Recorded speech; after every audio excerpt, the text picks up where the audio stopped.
Bom dia, meus amigos e minhas amigas da TV 247.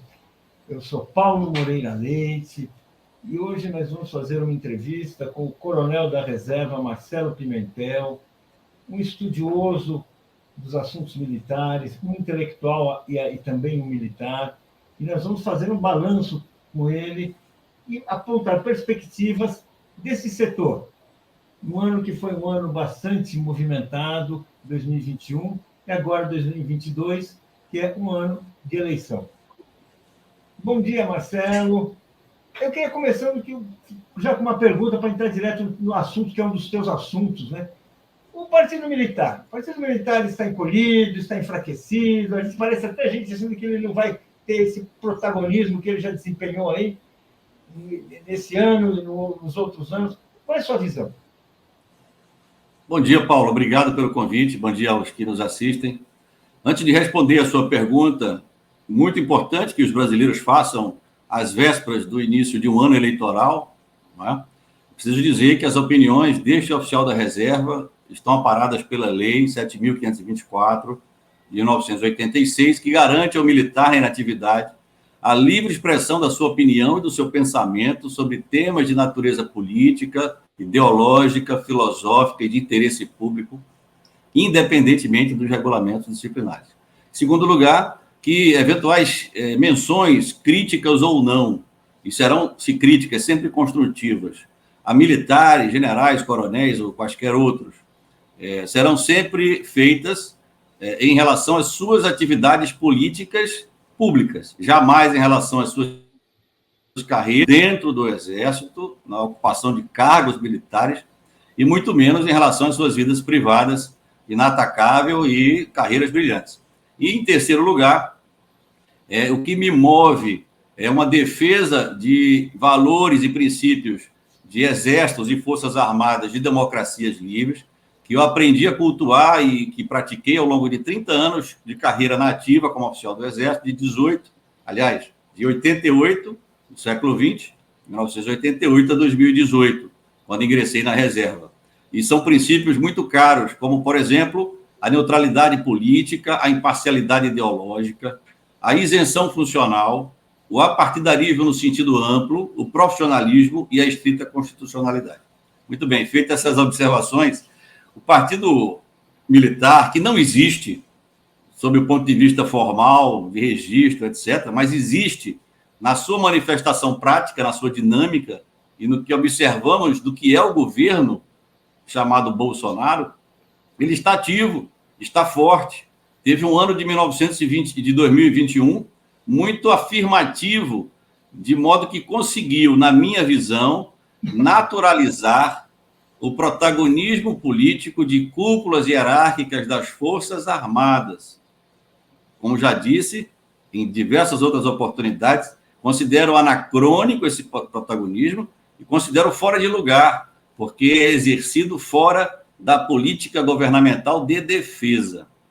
Então, o partido está atuante, está preparando diversas candidaturas de seus quadros partidários, tanto de dentro do governo, quanto os que se posicionam hoje como anti-Bolsonaro, chamadas dissidências, mal chamadas, porque de fato não são dissidências político-ideológicas desse campo, né? São apenas dissidências fabricadas.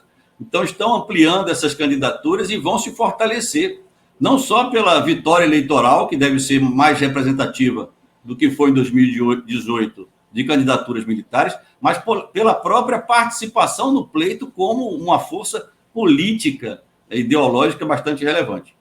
Então, é assim que eu vejo o atual cenário, como uma consolidação desse protagonismo político de militares. Se tivermos a oportunidade de fazer, talvez, uma retrospectiva, eu demonstro em diversas situações, eu tentarei, né, demonstrar que esse protagonismo foi bastante claro ao longo de 2021. E, a partir disso, podemos fazer também, se for de interesse, algumas hipóteses ou estimativas, né, de projeções para 2022, no nível federal e no nível estadual também.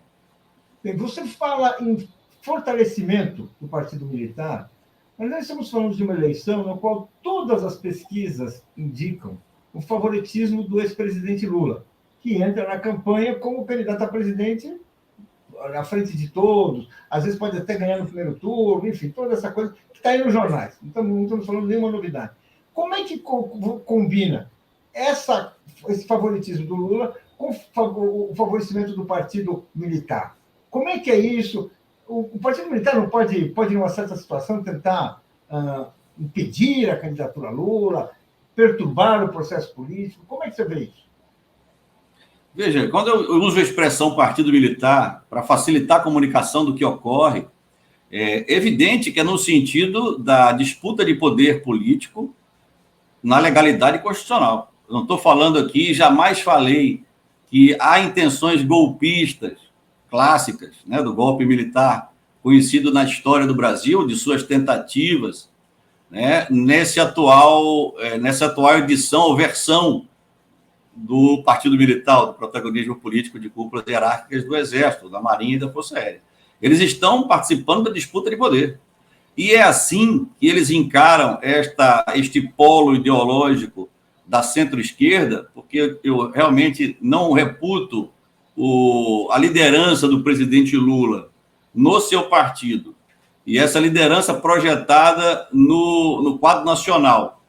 Basta ver o histórico dos 8 anos de passagem do governo do presidente Lula, não é? E a própria relação que teve com as Forças Armadas e os investimentos que foram feitos, etc. Não reputo como uma esquerda, muito menos uma esquerda radical. Eu reputo como um governo de centro-esquerda, com fundamento trabalhista, sindical, operário, etc., mas na absoluta normalidade democrática. E é nesse sentido que este grupo está disputando o poder com este polo.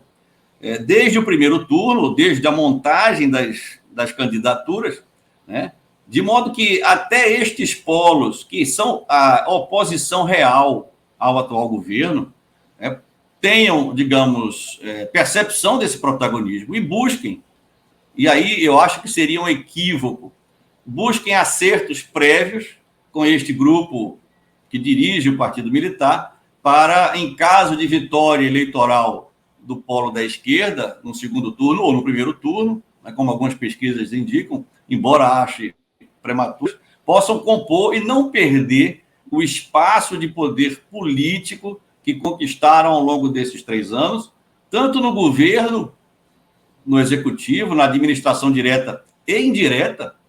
2/3 das estatais brasileiras estão sob controle estrito de uma estrutura hierarquizada militar. Generais e 4 estrelas nas direções das estatais, de 2, 3 estrelas e coronéis nas diretorias, e assim por diante. Então, eles vão buscar manter, mesmo numa vitória do presidente Lula, que é o candidato mais claro da centro-esquerda, a manutenção de espaços conquistados no poder governamental e do Estado. É assim que eu vejo, Paulo, a situação. Bem, já que estamos falando disso, como você avalia, e você já mencionou um pouco as relações que o presidente Lula no passado estabeleceu com os militares, o que a gente pode projetando no futuro? O que seriam agora, como é que seriam agora que assim, esse partido militar está relativamente muito entrincheirado em postos importantes, postos estratégicos mesmo do Estado brasileiro. Como é que você veria isso? Comparando com o que ele já fez, com o que ele fez antes, como é que o que a gente pode projetar aí? Para projetar, eu preciso fazer uma breve recapitulação deste ano somente, né? Não vamos estender para período eleitoral, etc., que eu já tive a oportunidade de explicar a associação da imagem das Forças Armadas indevida com aquela chapa militar, capitão-general. Mas se nós formos ver este ano, em diversas áreas governamentais executivas, da administração direta e indireta, nós vamos ver o protagonismo político das cúpulas hierárquicas. Eu vou citar o primeiro caso, que foi alvo de uma CPI, que eletrizou o país durante 6 meses, né, e que, infelizmente, não deu o principal fruto que uma CPI dá, que é um julgamento, um juízo de valor dos representantes do povo em relação à responsabilidade presidencial, no caso da CPI, não deu nenhuma repercussão até agora, né? Então, o caso do Ministério da Saúde, completamente militarizado. Protagonismo militar político das cúpulas hierárquicas na ativa, Paulo, na ativa, né? General Pazuello, inclusive. Não vou me estender, mas é muito evidente. O caso do Enem, por exemplo, né? há participação de militares ainda hoje no INEP, no instituto que coordena o planejamento, a execução do Enem, do próprio SISU, né, que instrumentaliza o SISU. Há casos revelados de militares entrando na sala fechada, etc., tentando ou permitindo a influência ideológica nas confecções das provas. Né? Os bancos de dados são dados há 3 anos. Né? A crise energética é um almirante da Marinha, até outro dia na ativa, não sei se ainda está, que é o ministro das Minas e Energia. Nós tivemos uma crise energética que teve impacto no PIB, que teve impacto na própria inflação. Né? A questão do petróleo e a questão da política de preços é um general 4 estrelas, o presidente da Petrobras. E a diretoria da Petrobras está repleta de oficiais do Exército, da Marinha e da Força Aérea. Né? Então, tem repercussão. A questão do orçamento secreto, que é, entre aspas, né, o orçamento de emendas parlamentares, como espécie de troca política entre governo, que é o elaborador do orçamento, e o parlamento, que é quem aprecia e aprova o orçamento para a sanção presidencial, foi conduzida essa articulação desde 2019 até o início deste ano por um general 4 estrelas do Exército, o general Ramos, que esteve na ativa durante boa parte dessa negociação política. Então, essas cobranças dos parlamentares nada mais é do que resultado de promessas que foram feitas pela Segov, o ministro da Secretaria de Governo, que, para disfarçar, saiu e hoje ocupa a Secretaria-Geral da Presidência. A questão do próprio Centrão assumindo espaços de poder foi decorrente da negociação deste militar, que eu me referi, e de outros também do governo, para que o Centrão vencesse a eleição para a Câmara dos Deputados e, de certa forma, também no Senado, né? E o que nós estamos vendo nada mais é do que um retorno dessas conquistas. Isso tudo para aprovar pautas de interesse deste grupo. Por isso que se deu espaços de orçamentos e emendas orçamentárias. Né? Então, o próprio caso Moro, né, que hoje é o polo da terceira via, e a sua saída do governo, tem a ver com aquela reunião do dia 22 de abril, que o então ministro Celso de Mello revelou publicamente, né, uma reunião escatológica, em termos vernaculares, em termos de princípios políticos, que foi criada ali a divulgação para, na minha opinião, justificar a saída humilhado ou digamos, indignado do então ministro Moro. Então, isto está presente. O governo em várias áreas, militarizado. Agora, o que se quer para projetar hipóteses para o futuro? Vai depender de muita coisa do que eu falei aqui. Bolsonaro continua presidente durante o processo eleitoral. Não esqueça que há desdobramentos esperados da CPI, né, em relação à possível abertura de juízo político. E se ele continuar presidente, ele vai... vamos supor que ele não continue. É evidente, o vice-presidente, que é um general de exército, integrante do alto comando até outro dia, assumirá o controle do processo eleitoral. Isso é evidente. Né? Já levantei uma possibilidade que não deve surpreender ninguém, em caso de haver o afastamento do presidente da República, de uma reforma ministerial que agrade, pelo menos, aos editorialistas dos grandes jornais. E afastado aquele que tem o maior índice de rejeição hoje no quadro eleitoral, o general Mourão surgiria como opção natural, né, entre aspas, de uma primeira via. Garantir governabilidade, uma reforma ministerial de pessoas normais, afastando, e talvez até atraísse o Moro, atraísse essa terceira via para uma primeira via menos bolsonarista, como se diz, ou praticamente não bolsonarista. Então, há vários fatores a serem analisados. Mas o que eu acho mais provável, ou o que eu acho mais viável de analisar, é a permanência do presidente desgastado durante o ano de 2022, e de modo que atraia todas as atenções, Paulo, para o nível da eleição presidencial, que realmente é eletrizante, parece uma novela, né? Ou aquele que prendeu a maior força política hoje, medida institutos, quer concorrer com ele, aliado com a dissidência de militares que estava com Bolsonaro. É uma novela nem mexicana, uma novela brasileira. Né? Então, enquanto todos estiverem observando esse núcleo da novela, os outros núcleos periféricos da novela, que são as eleições parlamentares para deputado estadual, deputado federal e Senado federal, mandatos de 8 anos, né? Haverá uma renovação agora. E as eleições para governadores que podem ser o foco de atenção do Partido Militar. Então, eu acho que vai haver uma grande proliferação de candidaturas de meus colegas, generais e coronéis, na reserva e até uns na ativa, né, nesses outros cenários, enquanto estamos entretidos pelo nível federal. Né? E é por isso que eu digo que é necessário a atenção da sociedade, da política, dos analistas, para discutir este protagonismo político de militares. Qual é a referência histórica deste protagonismo? O que produziu na história do Brasil? Democracia ou regimes autoritários? Né? E não interessa se é um campo mais à esquerda, progressista, como se costuma dizer em relação aos nacional-desenvolvimentistas, do general Lott, lá nos anos 50, ou se é um campo mais liberal, ultraliberal, né, do brigadeiro Eduardo Gomes da UDN, Juarez Távora, etc. Não interessa. O que interessa é que essa fricção política dentro das Forças Armadas e o protagonismo político de militares acaba passando para dentro das Forças Armadas, essa divisão, ela não foi boa ao longo da história. Nós vamos, de novo, recomeçar um ciclo que parecia enterrado nesses 30 anos de democracia, com os militares, nós, executando as nossas missões institucionais, ou vamos germinar essa semente, de modo que os tenentes e capitães de hoje, vendo os exemplos deste protagonismo das cúpulas hierárquicas, e quando eu refiro à cúpula hierárquica, não são a cargos de militares dentro do Exército, da Marinha, da Força Aérea, são os generais e coronéis, as cúpulas hierárquicas. Se essa semente germinar nesse tenente, ele se sentir parte de um partido, o próprio nome diz, pleonasticamente, é parte, né? De que forma ele vai ser um general, um coronel daqui a 30, 25 anos?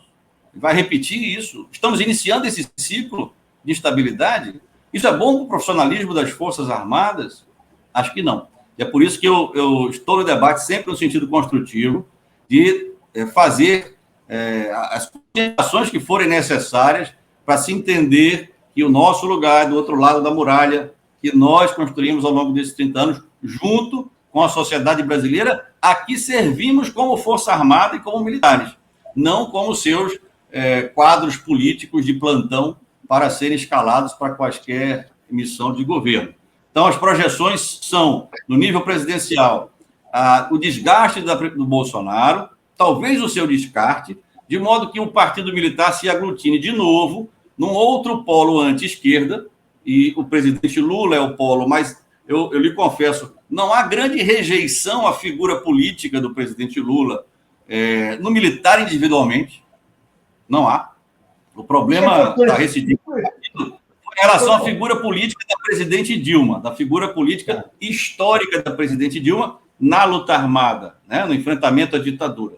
Mas ao presidente Lula, as resistências são menores, ou são menos generalizadas no âmbito militar em relação ao voto, né, da manifestação do voto. Então, é assim que eu vejo, de forma resumida, esse cenário para 2022.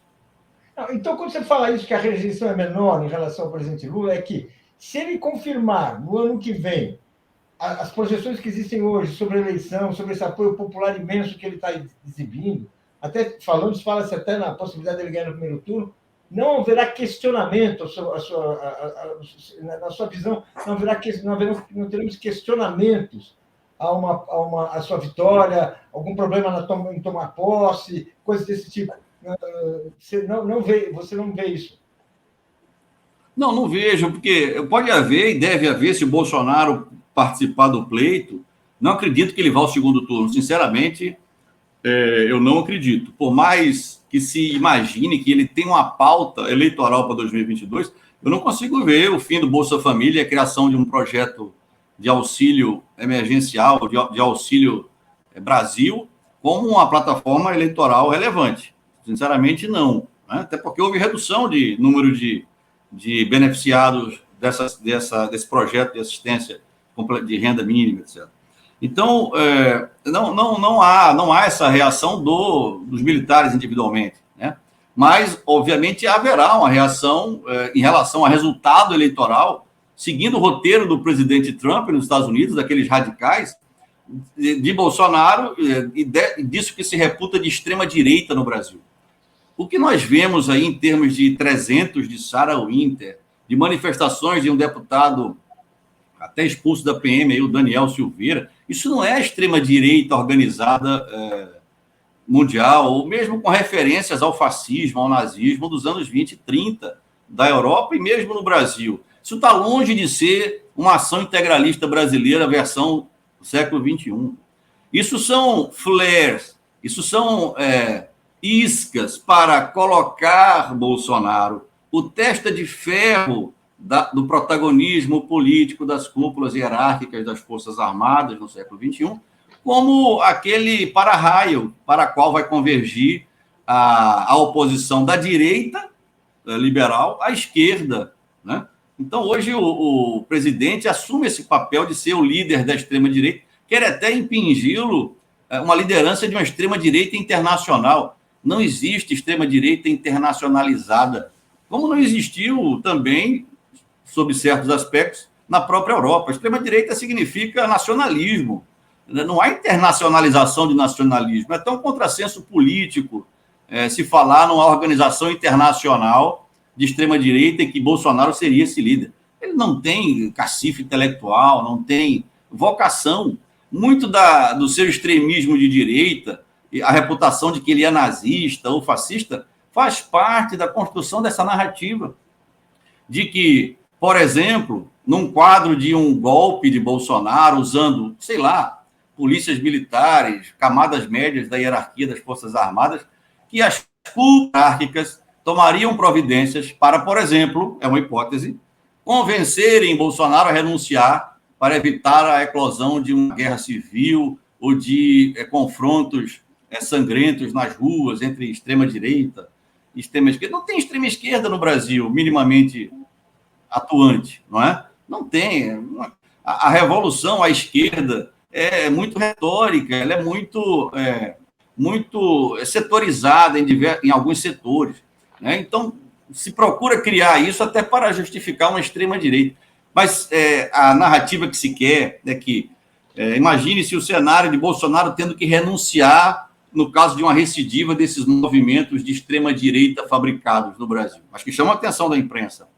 E se vender no dia seguinte que foram generais palacianos ou interlocutores das Forças Armadas junto ao Planalto que convenceram Bolsonaro a renunciar. Estará demonstrada que, aspas, as Forças Armadas, ou os militares que estão no Planalto, livraram o Brasil de um golpe da extrema-direita.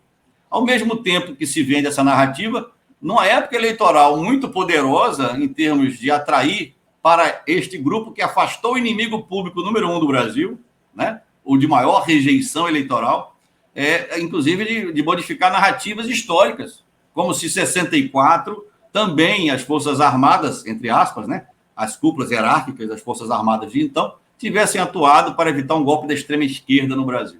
Então, o projeto não é só um projeto de manutenção do poder que já tem, mas é um projeto de reconstrução até da historiografia referente à última intervenção das cúpulas hierárquicas das Forças Armadas no cenário político, que foi o golpe de 64, com as suas alianças com a imprensa, setores empresariais e alianças internacionais, e a ditadura que se seguiu de 21 anos, que, Paulo, eu insisto, ainda são cultuadas em ordens do dia, assinados por comandantes das Forças Armadas, como marcos da democracia em pleno 2020. Né?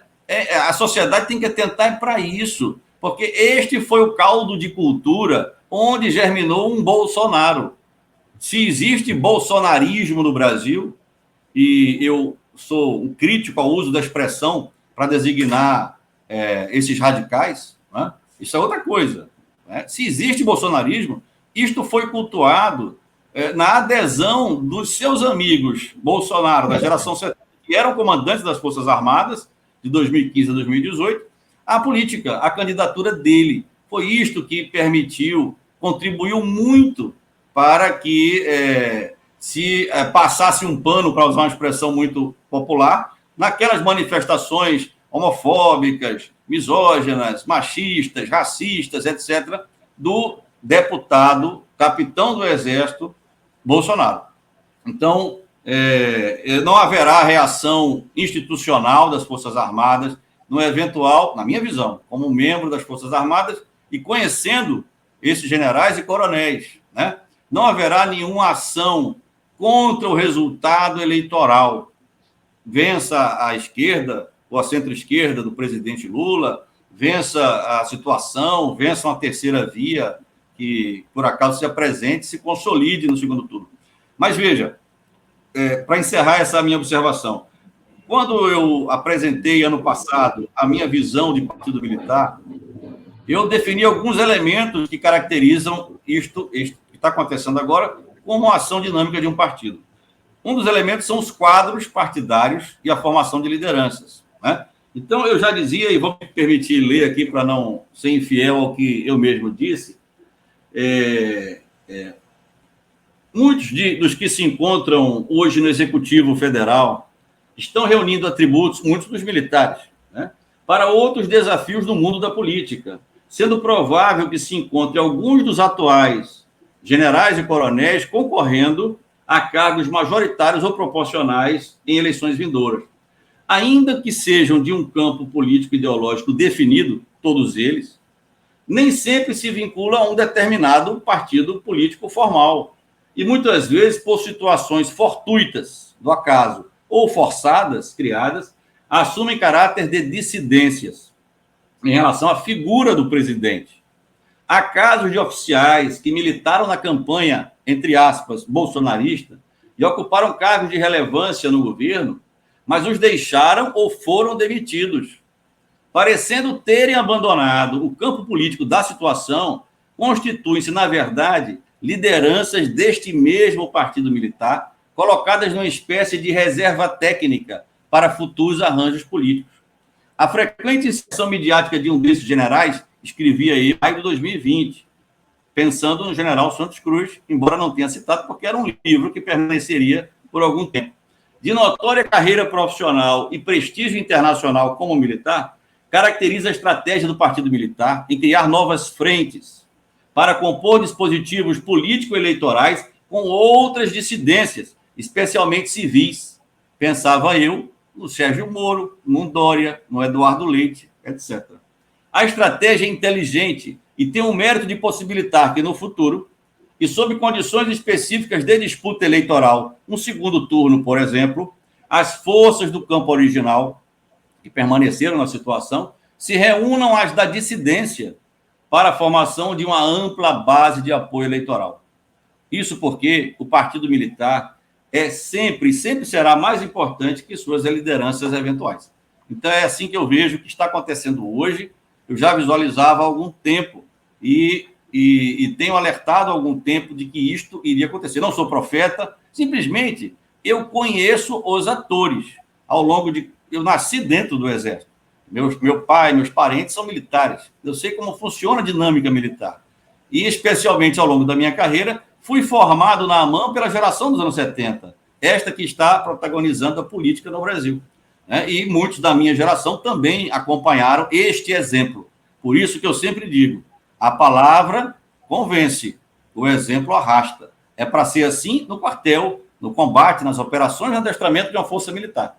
Mas não é para ser assim, infelizmente quando militares decidem em massa governar um país, porque os demais militares são tratados, considerados ou se sentem como base eleitoral e militante deste grupo. E não são e nunca devem ser.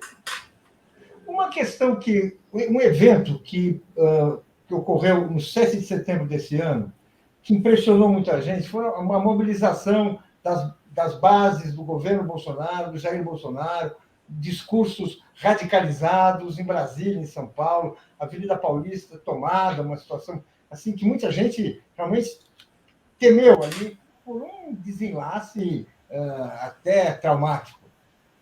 Qual que é a sua avaliação desse 7 de setembro? Foi um ensaio geral para uma coisa que não houve? Foi uma demonstração? Como é que você vê isso aí? porque foi uma coisa quase inédita, né? Uma mobilização em 2 cidades, caminhões, ônibus, pessoas até ganhando lanche. Como é que você vê isso aí? Não, eu vi, Paulo, sinceramente, e falei isso na ocasião, nas vésperas do que ia acontecer, quando me perguntavam, e aí tem temporadas que alguns jornalistas me consultam, né? Eu estou disponível para qualquer jornalismo, qualquer analista acadêmico, à esquerda, à direita, ao centro, não tenho preconceito ideológico, até porque nunca fui militante, nunca fui a uma manifestação político, eleitoral ou cívica de características políticas, pedindo impeachment ou defendendo não impeachment ao longo da minha carreira na ativa e nem na reserva. Eu fui e nem irei, né? Então, eu sempre disse, aquilo ali do golpe é uma encenação, faz parte da construção desta narrativa dominante. E eu uso a expressão, sei que muita gente se abusa, tá cansado, né? Aquelas listas de 10 coisas que ninguém gosta de 2021 foi a palavra narrativa. Mas eu uso porque está nos nossos manuais de operações de informação. A narrativa dominante, ou seja, a construção da percepção da opinião pública é fundamental em operações militares. Como militares estão governando, e nós aprendemos isso desde a AMAN, né, do poder da opinião pública, é óbvio que isso leva também para a sua atividade política. A percepção da opinião pública deve ser de que não são as Forças Armadas que estão governando. Ok? Concordo, não são. Mas são as suas cúpulas hierárquicas que estão governando. Isso é um fato inegável, né? Basta ver, o próprio Globo já fez uma reportagem, 70%, 80% dos generais promovidos na última década à 4ª estrela, não fizeram nem o levantamento do 3 estrelas e 2 estrelas. 70% estão no governo, né? Alguns já estavam no governo Temer, outros poucos já no governo Dilma. Então, esse processo, como eu digo, processo de politização das Forças Armadas, dos militares, é um processo ao longo do tempo, com objetivos, né? Agora, como eu costumo dizer, como se fosse um foguete, né? Que sai da velocidade zero, vamos lá, para usar da base de Alcântara, para usar uma instalação brasileira que está sob controle operacional dos Estados Unidos, né? Um foguete que sai da base de Alcântara para chegar num determinado local, no espaço, vamos supor que seja a Lua, né? Ele precisa de vários estágios de foguete. Considerando que esse foguete é um projeto de poder, eu não digo nem que é um projeto de país, embora seja também, sob o ponto de vista ideológico, de um Estado forte, politicamente, e fraco, socialmente, economicamente, em termos de intervenção, né? Então, esse foguete tem 3 ou 4 estágios. O primeiro estágio desse foguete rumo ao poder, ao protagonismo político dessas cúpulas hierárquicas, Bolsonaro. E é muito importante, porque é aquele que rompe a V0. Ele rompeu a velocidade zero para atingir uma velocidade que colocasse o foguete numa determinada altura em relação à superfície da Terra. Agora, esse foguete, como qualquer missão espacial baseada em foguetes, tem que ser descartado, esse primeiro estágio, para que o segundo estágio funcione em direção ao objetivo, no sentido do objetivo que se quer. O segundo estágio é, na minha opinião, a candidatura Moro, que pode até, veja, Paulo, não ser o cabeça de chapa. Como eu já lhe disse, se o presidente Bolsonaro for afastado, o general Mourão assume o protagonismo e poderá sair ele, por exemplo, cabeça de chapa. Talvez com um Moro de vice, não sei. Estou fazendo aqui uma elucubração. Então, é esse segundo estágio. É agora, é a manutenção deste foguete em órbita, ou a manutenção desta nave espacial em órbita, no poder, sendo um ator que, veja bem, nós estamos, durante 2021, montando, o Brasil está assistindo a montagem das candidaturas. Em todas elas, o fator militar está presente, né? A presença sistemática de militares na imprensa, tanto do campo da dissidência produzida quanto do campo da situação, faz com que a percepção da sociedade, a percepção da opinião pública, veja como natural este protagonismo. E não questione o fundamento dele, mas sim se o governo foi bem com os militares ou se vai mal com os militares. De modo que pesquisas de opinião são perguntadas ao entrevistado: você concorda com a participação de militares no governo? Aí aparece, não, 40% concorda. Mas essa opinião pública não sabe a que nível se dá essa percepção. também não conhece, em geral, o histórico dessa participação ao longo do tempo. E outra coisa, admitir que se a opinião pública acha, e pior que não é nem a majoritária, é a minoritária, acha que é possível, que deve haver participação, que não tem problema, se a maioria achar que deve, se justifica que haja? Não, mesmo assim não se justifica que haja. Então, realmente não há dissidências reais no campo militar. Infelizmente, quando eu digo campo militar, a base eleitoral e militante deste protagonismo político, que vai votar em militares, né? A tendência é militares votando em militares. Militares, sua família, seu entorno social aproximado, o seu entorno social ampliado pelas redes sociais, etc. Então, é um problema que tem que ser entendido, tem que ser interpretado pelos analistas e tem que ser debatido pela sociedade. Porque, do contrário, o que nós estamos vendo hoje vai resultar na radicalização desse processo de politização das Forças Armadas dos militares, do seu corolário, a militarização da política, por intermédio da participação de militares na política, e da sociedade, por intermédio da conformação da sociedade de acordo com valores militares, que tem todo o sentido de ser, e são muito bons os valores militares, quando praticados dentro do quartel para uma atividade operacional, mas que se desfuncionalizam quando vão para a política, né? Desfuncionalizam até as próprias Forças Armadas ou seus militares, transformando-os em base eleitoral e militante de uma determinada visão ideológica. Militar não pode ser percebido pela sociedade como parte de uma visão ideológica do país ou de uma visão política. Ele tem que ser percebido como apartidário, que ele está ao redor, sob o cenário político-ideológico, onde se dão as lutas político-ideológicas que fortalecem a democracia. Nós vemos, por exemplo, na Alemanha essa semana, depois de 16 anos no poder, a líder política do país, a Angela Merkel, foi sucedida por alguém até de um campo um pouco distinto do original, mas que caracteriza a alternância de poder. No Brasil, nós tivemos 16 anos sob o governo da centro-esquerda, do PT, com 2 presidentes, e é natural que haja o rodízio de poder, até de uma visão ideológica distinta. O que não é natural é que uma força armada, por intermédio das suas cúpulas hierárquicas, seja percebida pela opinião pública como favorável a uma dessas 2 visões. Nós não podemos ser vistos assim. Para não sermos vistos assim, não podemos participar do governo de uma ou outra. Podemos votar, sim, numa ou noutra. Ou, em determinado momento da nossa vida, votar numa e depois votar noutra. Mas não podemos participar do projeto de poder político de qualquer grupo social, que é legítimo tanto à esquerda quanto à direita ou no centro do espectro político ideológico. Paulo. Uma coisa, fazendo um balanço dos governos, você falou 16 anos, né? 4 mandatos, Lula e Dilma, na presidência. Qual o balanço que a gente pode fazer da política de defesa desses governos, da relação com os militares? Como é que você enxerga isso? O que dá para se dizer a respeito? Vou ser muito sucinto, mas a política de defesa tem uma vinculação muito grande com a política internacional, né?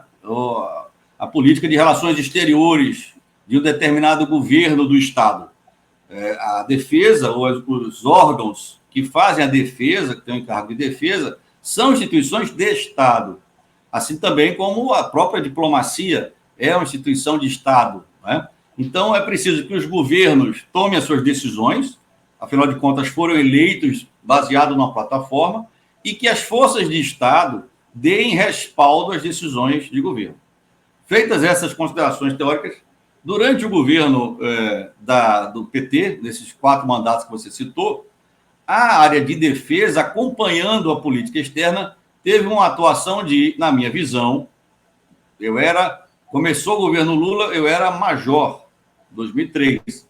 Terminou o governo Dilma, eu era coronel, inclusive voltando de uma missão no exterior como adido militar, né? Eu vi a projeção e a imagem do Brasil sendo percebida por outros países, especialmente da América do Norte e da América Central, Caribe e da América do Sul, com quem convivi. E certamente a política de defesa foi uma política de fortalecimento da indústria bélica nacional, mas não a indústria bélica nacional isolada, como foi nos anos 70, na segunda metade, quando o presidente Geisel, o governo do presidente Geisel, também militar, rompendo o acordo militar com os Estados Unidos, investiu em massa numa indústria bélica nacional, com mão de obra da engenharia militar, formada no IME. O que eu vi durante o governo do presidente Lula e da presidente Dilma foi, ao mesmo tempo que se buscou essa nacionalização de produtos de defesa, né, ou da reconstrução de uma base industrial de defesa, a BID, né, como a gente chama em abreviatura, em sigla, houve também uma tentativa de obter de outros países centrais, ou seja, aqueles que têm um poder militar, um poder econômico, e científico e tecnológico relevante, de parcerias. 2 casos, um da Marinha e outro da Força Aérea. Foi durante esse governo que se resolveu o impasse da renovação da nossa aviação de caça, que é importantíssimo para um país continental como o Brasil, com o acordo com a fábrica sueca Gripen, da europeia, que transferiu alguma tecnologia para o Brasil e continua transferindo, né, com caça Gripen. E no caso da Marinha, com um outro país europeu, a França, em relação aos submarinos de propulsão nuclear. Mas aproveitando também mão de obra de engenharia militar e da Universidade Brasileira nesse projeto, né? E no caso do Exército, 7 projetos estratégicos, que alguns deles tiveram essa parceria. Vou citar um: a renovação da frota de blindados, que tinha sido criada lá nos anos 70, o Zurutu, Cascavel, da Ingesa, né? Uma empresa em forte aporte estatal, tanto de mão de obra como de capitais, né? Que produziu bons materiais de defesa. Então, em relação à renovação dessa frota, com a parceria com a indústria, acho que de capital italiano, a Iveco, com a montagem de plantas industriais no Brasil para produzir a família Guarani, que é a família nova de blindados, que está em execução esse projeto estratégico. E, por outro lado, uma outra indústria criada nos anos 70, a Avibraz, com forte apoio do capital estatal, que teve um projeto de parceria com o Exército na renovação da nossa capacidade de míssil tático e até estratégico da família Astros, né? Então, isso demonstra, Paulo, que a política de defesa deste governo teve uma preocupação especial com a renovação, a modernização das suas forças de defesa, né? Reconstruindo-as e reaparelhando-as. E não se esqueça nunca que durante 10 anos, durante este governo, o Brasil, as forças de defesa do Brasil, tiveram a missão militar mais relevante de nível internacional desde a Segunda Guerra Mundial, que foi, inclusive, durante o governo do presidente Getúlio Vargas, a participação da FEB, um grande desafio para um país como o Brasil, que começava a se industrializar e a se projetar no cenário nacional, com alguma tentativa de autonomia em relação às potências centrais. Então, foi durante o governo, deste governo, que você menciona, em que houve esta participação, que foi a MINUSTA, a Missão das Nações Unidas para a Estabilização do Haiti, que esteve sob comando do Brasil durante 10 anos, de 2004 até 2014. Então, não posso dizer que a política de defesa deste governo, que você se refere, negligenciou as Forças Armadas brasileiras, a indústria nacional, ou a projeção do nome do país e do seu poder. É inegável que o Brasil tem um poder relevante que é projetado, mesmo quando a gente não quer, nos nossos vizinhos sul-americanos, centro-americanos e norte-americanos, e nos nossos vizinhos do continente africano. E eu vi este governo enfeixando uma política de defesa alinhada com a ampliação das relações do Brasil com esse entorno, né, para amparar a projeção do país como potência subregional. Já neste governo, que é um governo militar ou militarizado, eu vejo uma certa destruição, talvez a palavra destruição seja forte, mas um certo desgaste na construção dessa imagem do Brasil em relação ao seu entorno sul-americano, né? Com essa aliança que, apesar de histórica com os Estados Unidos, eu mencionei a FEB, né? Mas ela tem ultrapassado, na minha visão, e obviamente eu não estou dentro das Forças Armadas como um oficial da ativa, mas pelo que eu percebo, é um alinhamento muito além daquilo que é recomendável para um país que tem uma vocação importante como um outro polo ou, digamos, uma outra opção de relações internacionais, além do choque Oriente e Ocidente, tá bom? Então é assim que eu vejo essa questão internacional e de defesa. Uma questão que teve muita repercussão na época, que foi o envio de um general brasileiro para para participar do Comando Sul do Exército Americano. Como é que é isso aí? Como é que você ouviu isso? Foi considerado meio que a gente se tornando quase que a gente tem um general que começar a obedecer a um oficial norte-americano. Como é que é isso aí? Como é que você vê isso aí? A resposta é decorrente daquilo que eu conversei com você agora há pouco, exatamente isso. Sempre houve necessidade do Brasil se relacionar com outros países para melhorar sua capacidade de defesa. Isso é normal, acontece com qualquer país que tenha forças armadas com capacidade, com respeitabilidade, credibilidade, e sempre aconteceu com os Estados Unidos e com outros países centrais, né? É só que desta vez essa subordinação, e eu acho que ainda existe essa subordinação, e não só de um general do Exército, mas também, se eu não me engano, de um brigadeiro da Força Aérea, ao Comando Sul dos Estados Unidos, ela extrapola, exatamente quando eu digo que tem extrapolado essa aliança, nesses aspectos até simbólicos. Embora na prática não seja, digamos, uma subordinação, mas simbolicamente, em nível internacional, é. Imagine, por exemplo, uma Argentina, um Chile, ou um Peru, uma Colômbia, Venezuela, né, observando que há oficiais brasileiros compondo o SALTCOM norte-americano. E você sabe que os Estados Unidos dividem o mundo em zonas militares, como o Brasil divide o seu território. Né? Se nós temos 7 comandos militares de área, Amazônia, Sul, Centro-Oeste, Planalto, Nordeste, Sudeste, Leste e Norte, os Estados Unidos têm lá os seus comandos, né? As suas bases internacionais, etc. E é muito esquisito nós termos, eu sinceramente acho, um general subordinado em tempo de paz, né? A um comando estrangeiro, fosse americano, norte-americano, ou estadunidense, como queira, fosse chinês ou russo, ou da OTAN, né? Então, até porque nós ainda não somos, né? Não somos da OTAN, e não vou entrar aqui no mérito de ser ou não ser, se é bom ou ruim, né? Mas eu acho que você foi no ponto muito, muito claro e demonstra muito bem essa aliança extrapolando aquilo que era a tradição, inclusive, da diplomacia e da defesa brasileira. Pois é, justamente esse alinhamento que às vezes você mesmo diz assim, que ultrapassa um pouco, né, aquilo que é recomendável. Você acha que isso é reversível? Você acha que isso aí, num outro governo, com outro projeto, como é que fica isso? Claro, se é reversível, sim, esse simbolismo, essas situações. Como eu disse, foi um acerto da política internacional do presidente Lula em 2003, 2004, um acerto que eu digo não uma correção, mas um acordo com o governo dos Estados Unidos, na era Bush, né?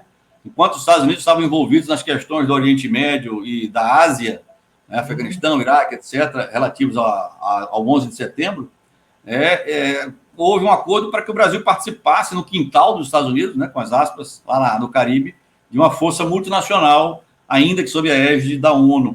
Né?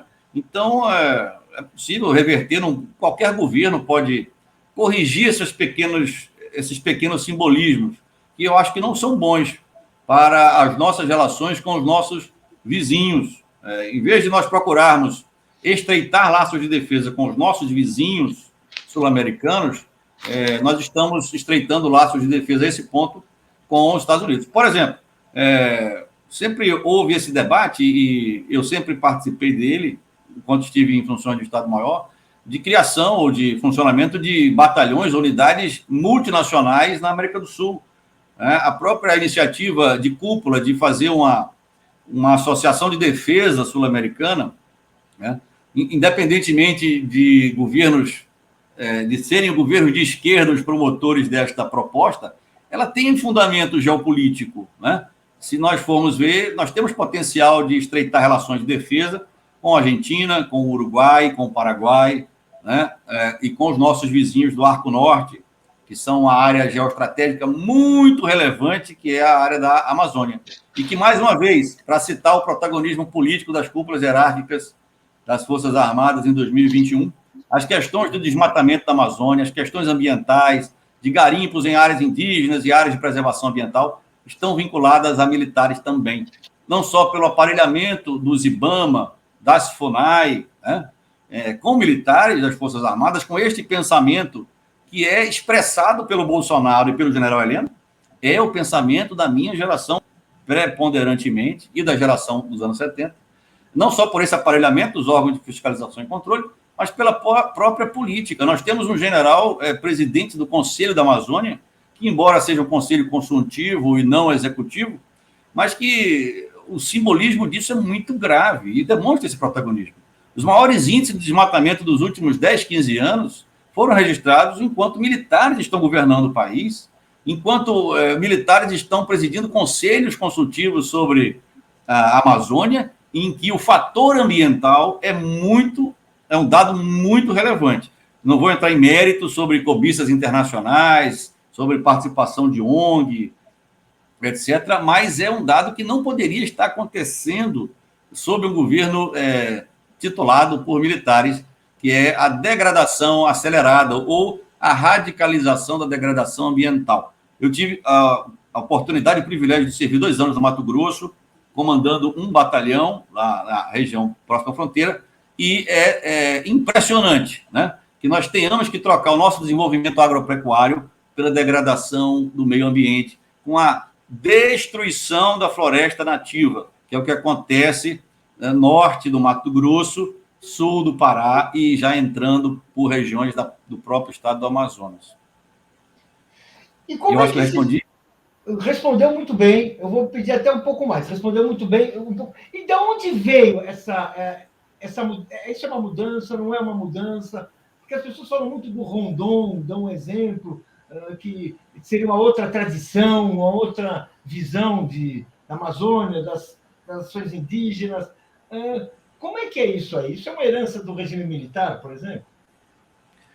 É muito perigoso a gente fazer comparações fora de tempo, né? Rondon é um homem da sua época, era um positivista, era um tenentista da primeira geração do tenentismo, né? Aquela que fundou a República e tal. É difícil transportar, e até eu comandei uma unidade na cidade chamada Rondonópolis, que é a segunda maior cidade, um polo agropecuário do Mato Grosso. Tem o nome em homenagem a Rondon, porque fica muito próximo de Mimoso, que foi o local onde ele nasceu, no Pantanal já. Então, é perigoso você trazer esses exemplos de Rondon para os dias de hoje, né? Mas também, da mesma forma, perigoso você fazer projeções sobre o que vai acontecer, né? A área ambiental e as relações com os povos indígenas. Tem gente que não gosta da expressão povos indígenas, né? Mas dos indígenas aldeados ou não na região norte do país, ou do território brasileiro, que nós vemos expressada verbalmente, retoricamente, pelo presidente da República e pelos generais do Planalto, até quando não falam, porque o não falar ou não criticar também é uma expressão de pensamento, quando uma pessoa ocupa um cargo político, né? Então, traduz exatamente a mentalidade dos anos 70. Foi nos anos 70 que o governo militar, a ditadura, né? Não se usa a expressão ditadura dentro do Exército. Se for estudar o período, em qualquer escola militar estará escrito governo militar. Então, foi assim que ela lidou, por exemplo, com a questão amazônica, né? O desbravamento, a integração rápida ao território nacional. Talvez, já para usar o exemplo de Rondon, não tão como Rondon, né? Embora Rondon não tivesse naquela época trator, isso não era uma questão, não tinha que fazer estrada rodoviária, era só linha telegráfica que ele tinha que fazer, né? Mas se Rondon tivesse trator naquela época, não sei o que ele faria. Mas os anos 70 foram isso, foram a integração da Amazônia com a colonização da Amazônia por populações excluídas de áreas rurais do Nordeste e do Norte para colonizar, integrar economicamente por estradas, energia, né, portos fluviais, etc. Essa geração que hoje nos governa eram cadetes nos anos 70 na AMAN e tinham isso como aula, tinham isso como exemplo do que um governo militar, que era o governo da época, deveria fazer em relação às áreas dos anecúmenos, né? É uma expressão que a gente usa, as áreas sem ninguém, as terras de ninguém, para evitar que elas sejam usadas por potências estrangeiras para comprometer a integridade, a soberania nacional, numa visão muito territorialista de soberania, já superada pela era do conhecimento do século XXI, não é?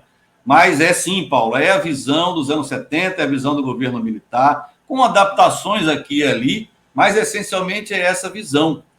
Então, além da questão do protagonismo militar, que é indevido por princípios, e eu sou um militante contra a militância política de militares, ainda tem a questão que a geração que protagoniza a política hoje militar, ela é dessa vertente, né? De uma vertente vinculada ao ideal de segurança e desenvolvimento da Escola Superior de Guerra, da doutrina de segurança nacional, né? Que deve ser atualizada. Não que ela estava totalmente errada, mas a forma como ela lidou, por exemplo, com a questão ambiental, foi muito negativa na minha visão. E repercute na economia brasileira. Porque se o Brasil é visto, a questão das percepções, das narrativas, né?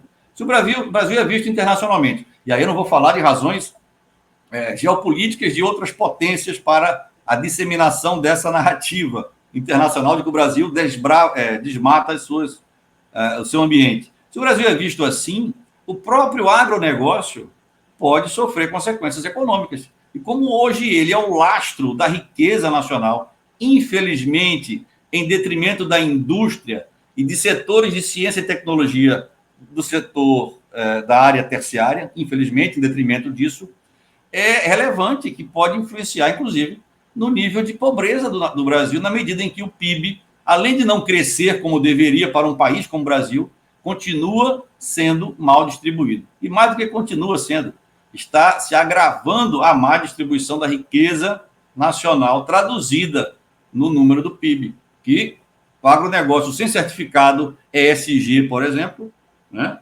tende a agravar a curto prazo, o que será um grande problema a ser resolvido pelo grupo político que herdar o governo brasileiro depois desses 4 anos trágicos em número de mortos pela pandemia, trágicos em termos de destruição daquilo que vem sendo construído ao longo do tempo, tanto o governo de esquerda quanto o governo de direita, em termos de resolução dos problemas nacionais, e trágico sob também o aspecto da volta do Partido Militar, mas, apesar de trágico, bastante elucidativo, de que estes 4 anos têm que ser estudados a fundo. E eu volto a dizer, quem for estudar isso, eu não sou cientista, né, sou um oficial da reserva, frequentei um curso de Direito, estou estudando no curso de Ciências Sociais da Universidade Federal aqui de Pernambuco, mas quem for estudar isso com afinco